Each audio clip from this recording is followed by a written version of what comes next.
La date du 10 juin marquant la fin des travaux de la Conférence nationale souveraine ainsi que de la journée dite de lavement des mains en signe de réconciliation entre les filles et fils du Congo est diversement interprétée aujourd'hui par bon nombre de Congolais.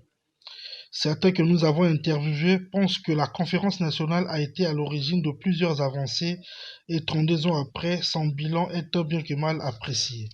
Et 30 ans après, je constate que nous avons quand même eu droit à plusieurs guerres au plan intérieur.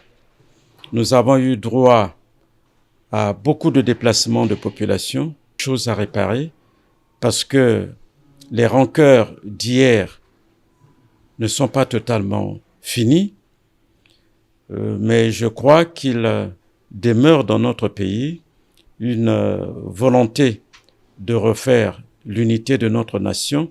Je ne dirais pas qu'il est négatif parce que le premier aspect positif qu'il faut retenir de la conférence, c'est l'effondrement du monopartisme et la création, l'accès au multipartisme. Si cette grande réunion jeta les bases de l'édification d'un véritable état de droit, certains citoyens n'épousent pas cet avis. Une lettre ouverte au président Sassou pour lui dire que 32 ans après, nous constatons que nous avons les mêmes mots qui ont poussé les Congolais d'aller vers la conférence nationale souveraine. Cette fois-ci, nous allons réclamer non pas une conférence nationale souveraine, mais un véritable dialogue national inclusif pour mettre les problèmes du Congo sur la table et trouver les solutions adéquates. On parle du 10 juin, on se pose la question, qu'avons-nous fait?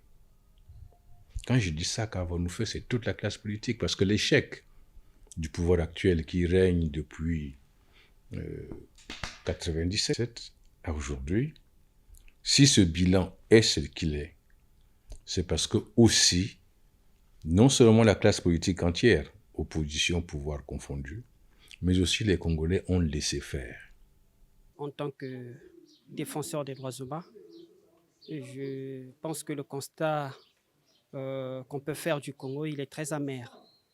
Le Congo, avant la conférence nationale, c'est vrai, avait aussi de problèmes, mais celui d'après la conférence nationale a encore plus de problèmes. Tenu du 25 février au 10 juin 1991 à Brazzaville et présidé par un prélat catholique, Monseigneur Ernest Kombo, la conférence nationale avait pour objectif l'élaboration des règles du jeu démocratique.